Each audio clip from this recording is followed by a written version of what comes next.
காரிய சித்தி கர்த்தரால் வரும். ஆமென். ஆமாம், அதனால் இந்த வாய்ப்பை கர்த்தர் தான் எனக்கு கொடுத்துருக்கிறாரு.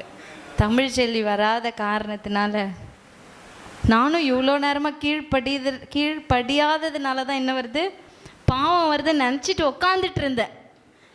ஆனால் இப்போ நான் பேசணும் இல்லையா, அதான் நான் ஜென்ரலாக பேச விரும்புகிறேன். இந்த வாய்ப்பை எனக்கு கொடுத்த ஆண்டவருக்கு நன்றி. நடுவராக சபை போதகர், அதுக்கப்புறம் நடுவராக அமர்ந்திருக்கிற ஐயாக்கோ சபை போதகருக்கோ நான் ஸ்தோத்திரத்தை செலுத்துகிறேன்.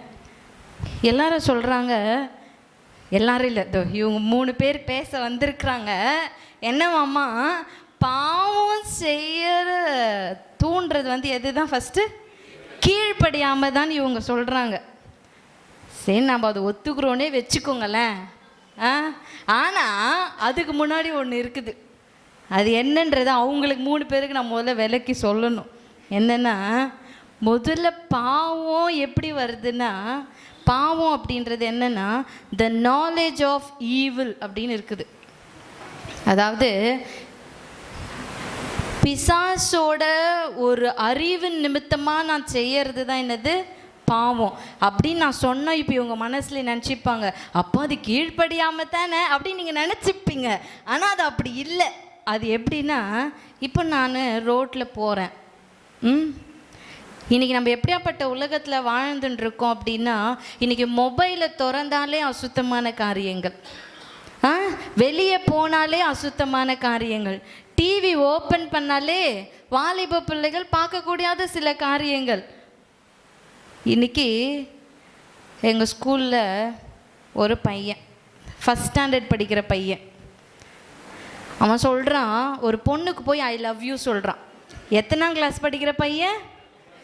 அந்த பையனுக்கு எங்கேருந்து கீழ்ப்படிதல்னா, அவனுக்கு அவன் சொன்னால் செய்வான், சொல்லலாம் இல்லை. ஆனால் அவனையே அறியாமல், அவனுக்கே தெரியாமல் என்ற அவர் தான் பாவம். அது கீழ்ப்படிதல், நமக்கு இருதயத்தில் கீழ்ப்படிதல் இருக்குது. நான் பைபிள் படிக்கிறேன், நான் பைபிள் படிக்கல, நான் சபைக்கு வரேன், சபைக்கு வரல, அது எல்லாற்ற காட்டிலும் முதல்ல பாவம் தான் என்ட்ராவதே ஒரு மனுஷனுடைய வாழ்க்கையில். அந்த பாவம் தான் லீட்ஸ் டு கீழ்ப்படியாமை. கீழ்ப்படியாமை பாவம் அப்படின்ற ஒரு வேளை நடுவர் அவர்களுக்கு நான் சொல்கிறேன், 50-50 கொடுத்துட்டா கூட நல்லாயிருக்கும். நாங்கள் ஒன்றும் தப்பாக நினச்சிக்க மாட்டோம். ஆனால் 60-70% பாவம் தான் முதல்ல என்ட்ராகுது. அதுக்கு அப்புறமா தான் கீழ்ப்படியாமை. கீழ்ப்படியாமைனால பாவம் செய்கிறது 30%னா, 70% பாவம் செய்யறதுனால தான் கீழ்ப்படியாமல் போகிறாங்க. அப்படி பாவம் முதல்ல செய்ய நம்ம நினைக்கிறோம் பாருங்க, அந்த நினைப்பு தான் ஸ்டார்டிங் பாயிண்ட். அதுதான் ஸ்டார்ட் பண்ணுறது தீய நோக்கம் தான். ஏன்னா நான் இப்படி போகிறேன், அந்த பையன் சொல்கிறான் ஐ லவ் யூன்னு. அவனுக்கு எப்படி தெரியும்? அவனுக்கு அது தப்பான்னு தெரியாது, கரெக்டான்னு தெரியாது. நம்ம சொல்கிறோம் அதை பாவம்ன்ட்டு. ஆனால் இந்த அறியாத வயசுலேயே அவன் வாயில் இன்னைக்கு ஸ்டார்ட் ஆகிற ஒரு விஷயம், அதை அவனை இன்றைக்கி நம்ம கரெக்ட் பண்ணலைன்னு வச்சுக்கோங்களேன், அதை நாளைக்கு எங்கேயோ போய் கொண்டு போய் விடும். ஆனால் பாவம் நான். யார் இப்போ பாவம்? நான். ஏன்னா அவனுக்கு எப்படி சொல்லி புரிய வைக்கிறதுன்னு இப்போ எனக்கு தெரியல. ஏன் தெரியுமா? அவன் கண்களில் பார்க்குற காரியங்கள் வேற. இன்றைக்கி அப்பா அம்மா ஃபோனுங்களை பிள்ளைங்க கிட்ட கொடுத்துட்டு அவங்க பாட்டு ஜாலியாக இருக்காங்க, அவங்க பாட்டு வேலைக்கு போயிடுறாங்க. அந்த பிள்ளை வீட்டில் ஃபோனில் என்ன பார்க்குதுன்னு உங்களுக்கு தெரியுமா? அது கேட்டால் கீழ்ப்படி இல்லாமல் நீங்கள் சொல்லுவீங்க. ஆனால் அப்படி கிடையாது. நீ ஃபோனை கொடுக்கறதுக்கும் நீ ஃபோனை கொடுக்கலன்னா அவன் இன்றைக்கி என்னென்னலாம் பண்ணுறாங்க பிள்ளைங்க. அவனுக்கு கீழ்ப்படிதல்னாலே தெரியாது இந்த வயசில். ஆனால் பாவம் அவனையே அறியாமல் உள்ள பொழுது, அதுக்கப்புறமா தான் அவன் வளர்ந்த பிறகு கீழ்ப்படியாதவனாக ஆகிறான். பெற்றோர் பேச்சுக்கு, சபை போதகர் பேச்சுக்கு, வேதத்தின் வார்த்தைக்கு, எல்லாத்துக்கும் கீழ்ப்படியாதவனாக ஆகிறது எப்போ தெரியுமா? அவன் சின்ன வயசுலேருந்தே அந்த பாவம், அந்த நாலேஜ் ஆஃப் ஈவில், பிசாசுடைய எண்ணம் அவனுடைய சிந்தையில் புகுந்தது நிமித்தமாக தான் அவன் கீழ்ப்படியாததுக்குள்ளே போகிறானே. அப்போ முதல்ல தேவனின் அன்பை விட்டு நம்மை பிரிப்பது பாவம் தான். சரியா? கை தட்டணும். இப்போ நீங்கள் இப்போ ஒரு 3 வழியாக நம்மளுக்குள்ள பாவம் போகுது. இந்த பாவம் போகிறதுக்கு கீழ்ப்படிதல் முக்கியம் இல்லைங்க. ஒரு 3 வழியாக போகுது. இதை பைபிள் படிக்கிறவனுக்கும் போது, சபை வரவனுக்கும் போது, பைபிள் படிக்காதவனுக்கும் போது, சபை வராதவனுக்கும் போது. அப்போ அவங்கக்கிட்ட போய் நீ கீழ்ப்படியாதனால தான் உனக்கு பாவம் வந்துச்சுன்னு சொன்னால் அடிப்பான். கீழ்ப்படையப்போ முதல்ல அங்கே உங்கள் சர்ச்சைக்கு வரவங்களை போய் சொல்லு, அப்புறம் என்ன சொல்லு அப்படின்வான். முதல்ல உன் வீட்டில் இருக்கிறவங்கள சரி பண்ணு, அப்புறம் என்கிட்ட சொல்லுன்னு சொல்லுவான். சொல்ல முடியுமா இன்னைக்கு நீ கீழ்ப்படிய மாட்டேன்ட்டு? யார்கிட்டனா சொல்ல முடியாது. இன்னைக்கு பிள்ளைகளே பெற்றோரை சொல்லுது, நீ செய்கிறியாப்பா, நீ ஜெபம் பண்ணுறியா, நான் பண்ணுறேன் அப்படின்றான். இப்போ இந்த இடத்துல நீங்கள் எப்போ போய் கீழ்ப்படுதலை போய் பிள்ளைங்களுக்கு சொல்ல முடியும்?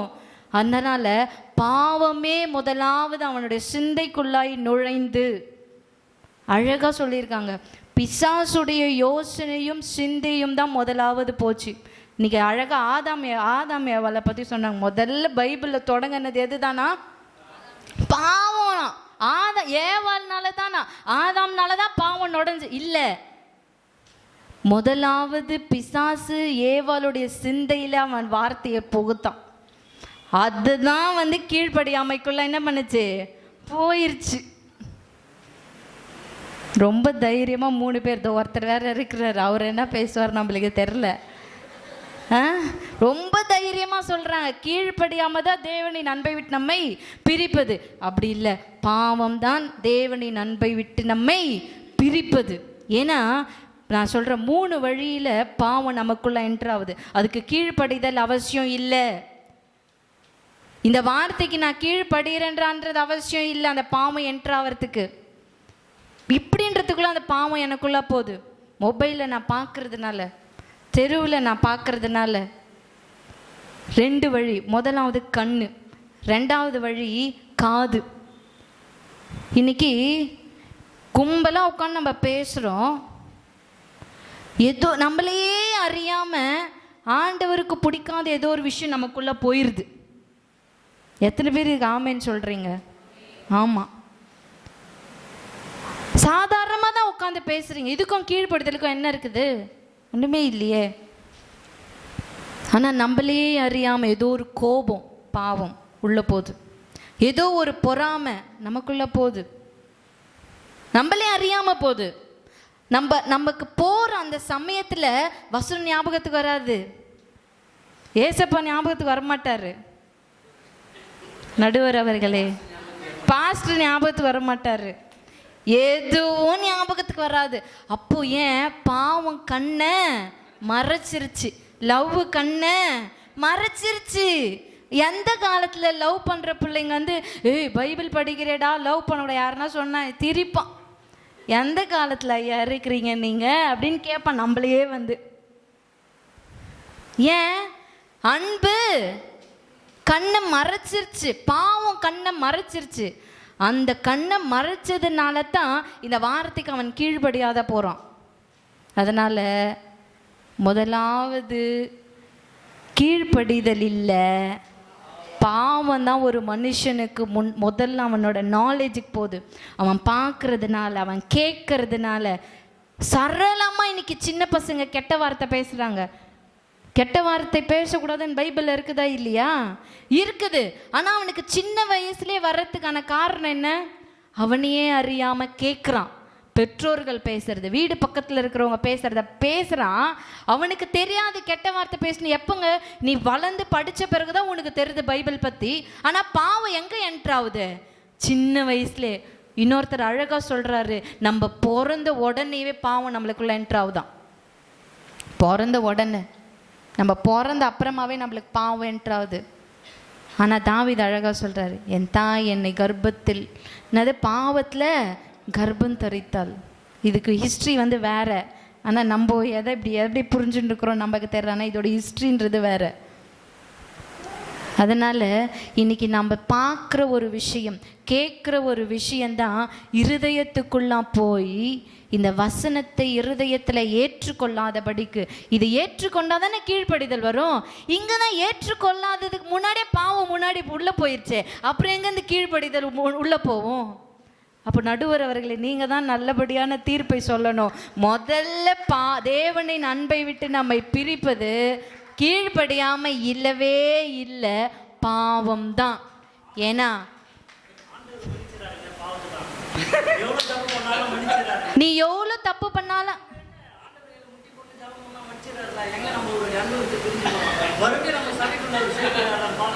அந்த பாவம் நீ எப்படி செய்யற? கீழ்ப்படியாதனால தான் செய்யற. கீழ்ப்படியாததுக்கு முன்னாடியே பாவம் செய்ய உன்னை தூண்டுறது எது தெரியுமா? பிசாசோட யோசனை. அந்த சின்ன பிள்ளைக்கு தெரியுமா நான் ஜெபம் பண்றேன் அப்படின்ட்டு? இல்லவே இல்லைங்க. நீங்க சின்ன பிள்ளைய விடுங்க, இன்னைக்கு பெரியவங்க எத்தனை பேர் நீங்கள் தெரிஞ்சும் பாவம் செய்கிறான். இன்னைக்கு நிறைய பேர் தெரியாதே பாவம் செய்கிறாங்க. அப்போ என்ட்ராவது எது? பாவம் தான் என்ட்ராவது. இப்போ ஃபோன் நான் யூடியூப் ஓப்பன் பண்ணுறோம், தள்ளிட்டா பரவாயில்ல, நீ கீழ்ப்படுகிற, நான் ஒத்துக்கிறேன். இன்னைக்கு எத்தனை சபைக்கு வர பிள்ளைகள் அதை நான் கொஞ்ச நேரம் அட்ஜஸ்ட் பண்ணி பார்த்துக்கிறேன்னு சொல்லி பார்த்துட்டு ஓகே சப்பா என்னை மன்னிச்சிடுங்க நம்ம சொல்கிறான். ஆனால் அவன் போன அந்த யோசனை மீண்டும் மீண்டும் அவனை பாவம் செய்ய தூண்டுது. தெரியும், அவனுக்கு வார்த்தை தெரியும், கீழ்ப்படிதல் தெரியும், அவனுக்கு எல்லாமே தெரியும். ஆனால் ஏன் அவன் மீண்டும் அந்த பாவத்தை செய்கிறான்? ஏன்னா பிசாசுடைய யோசனை, அந்த காரியங்கள், இச்சையான காரியத்தை அவன் பார்த்தது நிமித்தமாய் அவனுக்கு கீழ்ப்படியாமைன்றது முக்கியம், கீழ்ப்படிதல் முக்கியம் இல்லை. அவன் ஆட்டோமேட்டிக்காகவே அவனுடைய சரீரம் பாவத்துக்குள்ள போகுது.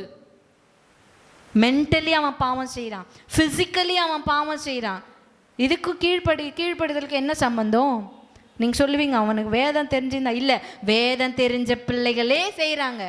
காரணம் என்ன? கண்களினால பார்க்குற ஒரு விஷயம், காதுகளினால கேட்கிற ஒரு விஷயம் அவனுடைய இருதயத்தை கரைப்படுத்துது. அதனால தான் பாவம் செய்கிறான். இன்னைக்கு எத்தனை பேர் நம்ம மன்னிப்பு கேட்டு கேட்டு திரும்ப பாவத்தை தானே செய்கிறோம். அப்போ எங்க கீழ்ப்படிதல் எங்க? அப்போ ஏன் கீழ்ப்படுகிறவங்களா இருந்தால் நம்ம என்ன செய்யணும்? செய்யாம தானே இருக்கணும். கெட்ட வார்த்தை பேசாம தானே இருக்கணும். லவ் பண்ணாம தானே இருக்கணும். போனோகிராஃபி பார்க்காம தானே இருக்கணும். எல்லாமே படம் எல்லாத்தையும் நம்ம ஃபோனில் எல்லாத்தையும் நம்ம கெட்ட காரியங்களை பார்த்துன்னு தானே இருக்கிறோம். அப்போ உங்களுக்கு கீழ்ப்படிதல் தெரியலன்னு அர்த்தமா? தெரியும். தெரிந்திருந்தும் உங்களுக்குள்ள பாவத்துக்கு நம்ம இடத்தை கொடுக்கறதுனால லைஃப் லாங் நான் தேவனுக்கு கீழ்ப்படியாமே போகுது. அப்போ முதல்ல நமக்குள்ளா வர்றது பாவமே. அதனால் பாவம்தான் கர்த்தரின் அன்பை விட்டு நம்மை பிரிக்கிறதுக்கு முதலாவது காரணம் பாவம் தான். இதெல்லாம் அதுக்கப்புறமா தான். பாவம் இருந்தாலே ஆட்டோமேட்டிக்காக நம்ம இதை நேசிக்க மாட்டோம். பாவம் நம்ம இருதயத்தில் இருந்துச்சு, நான் சிந்தையில் பாவம் இருந்ததுன்னா நம்மளால ஜெபிக்க முடியாது. ஜெபிக்க முடியலன்னா எப்படி கீழ்ப்படுதல் வரும்? பாவம் எனக்குள்ள இன்னைக்கு எத்தனை பிள்ளைங்க எனக்கு தெரியும். இன்னைக்கு எத்தனையோ பிள்ளைகள் பாவம் செய்துட்டு அந்த கில்ட்டில், அந்த ஒரு கில்ட்டினஸ்ல என்னால் செய்ய முடியலையே, இல்லை என்னால் ஜெபிக்க முடியல, நான் இந்த பாவத்தை செய்துட்டேனே. எத்தனையோ பிள்ளைகள் மனசுக்குள்ள அழுதுருந்ததை நான் பார்த்துருக்குறேன். ஏன்னா நான் பாவம் செய்துட்டேன். அந்த பாவத்தில் அவனால் வெளியே வர முடியல. அப்படியே மன்னிப்பு கேட்டுட்டு அவன் வெளியே போனாலும் இந்த உலகம் அவனை பாவம் செய்யாமல் இருக்க வைக்க முடியலை. இது காரணம் கீழ்ப்படிதல்னு சொல்லுவீங்களா? கீழ்ப்படியலன்னு அவன் சொல்லுவீங்களா? நல்ல பைபிள் படிக்கிற பையன்தான், சர்ச்சுக்கு வர பையன்தான், எல்லாமே பண்ணுற பையன்தான். ஆனாலும் ஏன் அவன் பாவம் செய்கிறான்? ஏன்னா அவன் இருதயம் பாவத்தின் நிமித்தமாய் கரைப்பட்டிருக்குது. பாவத்தினால கரைப்பட்டிருந்தா இந்த கீழ்ப்படிதலான வார்த்தைக்கு அவன் செவி சாய்க்கவே முடியாது. இதுதான் உண்மை. சபைக்கு கீழ்ப்படிய முடியாது, வார்த்தைக்கு கீழ்ப்படிய முடியாது. காரணம் என்ன தெரியுமா? அவன் இருதயத்துக்குள்ளாய், அவன் கண்களுக்குள்ளாய், செவிகளுக்குள்ளாய், அவன் முழு சரீரமும் அவன் செய்த ஒரு தப்பின் நிமித்தமாய், நான் சொல்றது 10 பாவம் இல்லை, 1000 பாவம் இல்லை, கண்ணில் ஒரே ஒரு பார்த்த அந்த இச்சையான ஒரே ஒரு விஷயம். அதனால தான் அவங்க அழகா சொன்னாங்க, இச்சையானது கர்ப்பம் தரித்து பாவத்தை பிறப்பிக்கும், பாவம் பூரணமாகும் பொழுது மரணத்தை பிறப்பிக்கும். நீ கீழ்ப்படியிலன்னா ஆண்டவர்கிட்ட வந்து உன்னை, ஆண்டவரே நான் நாளைக்கு ஜெபம் பண்ணிக்கிறேன் ஏசப்பா, இன்னைக்கு ஒரு நாள் ஒன்று சொல்ல மாட்டார் அவரு. ஆனால் பாவம் செஞ்சுட்டு வந்துட்டு, ஏசப்பா இந்த ஒரு பாவம் திருப்பி நான் நாளைக்கு செய்துக்கிறேன் அப்படின்னு சொல்ல முடியுமா ஆண்டவர்கிட்ட? ஆண்டவரே இன்னைக்கு ஒரு நாள் தான் என் அப்பா அம்மாவுக்கு நான் கீழ்ப்படியில, இன்னைக்கு ஒரு நாள் தான் ஏசப்பா நான் பைபிள் படிக்கல, என்னை மன்னிச்சிருங்கன்னு சொன்னா அவர் மன்னிப்பாரு. நீ தப்பு செய்துட்டு வந்து ஒரு நாள் ஒன்று வரும், கிருபை என்ற போர் உன் நம்மிலிருந்து எடுத்து போடும் பொழுது அப்போ ஒன்றுமே பண்ண முடியாது. பாவம்ன்ற போர் தான் நம்ம மேலே இருக்கும். கிருபைன்ற போர் நம்மளிருந்து எடுக்கப்படும் பொழுது நம்ம அவர்கிட்ட போனோன்னா, பாவம் இல்லாத இருதயத்தோடு நம்ம வாழ்ந்திருந்தா மட்டும்தான் அங்கே போக முடியுமே தவிர்த்து, கீழ்ப்படியாமைன்றது வேற. பாவம் தான் கீழ்ப்படியாமை ஆக்குது தவிர்த்த, கீழ்ப்படியாமை தேவன் அன்பை விட்டு பிரிக்கல. அதுக்கப்புறமா தான் நான் எப்போ என் இருதயத்துக்குள்ள பாவம் போதும் அப்புறமா தான் நான் கீழ்ப்படியா மாற்றேன். வார்த்தைக்கு, தேவனுக்கு, சபைக்கு, போதகருக்கு, பெற்றோருக்கு, எல்லா கீழ்ப்படியாமைக்கு அடித்தளமே ஒரு பாவம் எனக்குள்ள போகும் பொழுது தான். ஏவாளுக்கும் அந்த பிசாசோட காரியம் அவளுக்குள்ள போச்சு. அவ கீழ்ப்படிஞ்சிருந்தனா அவ செய்திருக்க மாட்டா. ஆனா முதல்ல என்ட்ரி ஆனது எது? பாவம். பிசாசோட பேச்சு தான் முதல்ல அவளுக்கு, கீழ்ப்படியாமை தான் நெக்ஸ்ட்.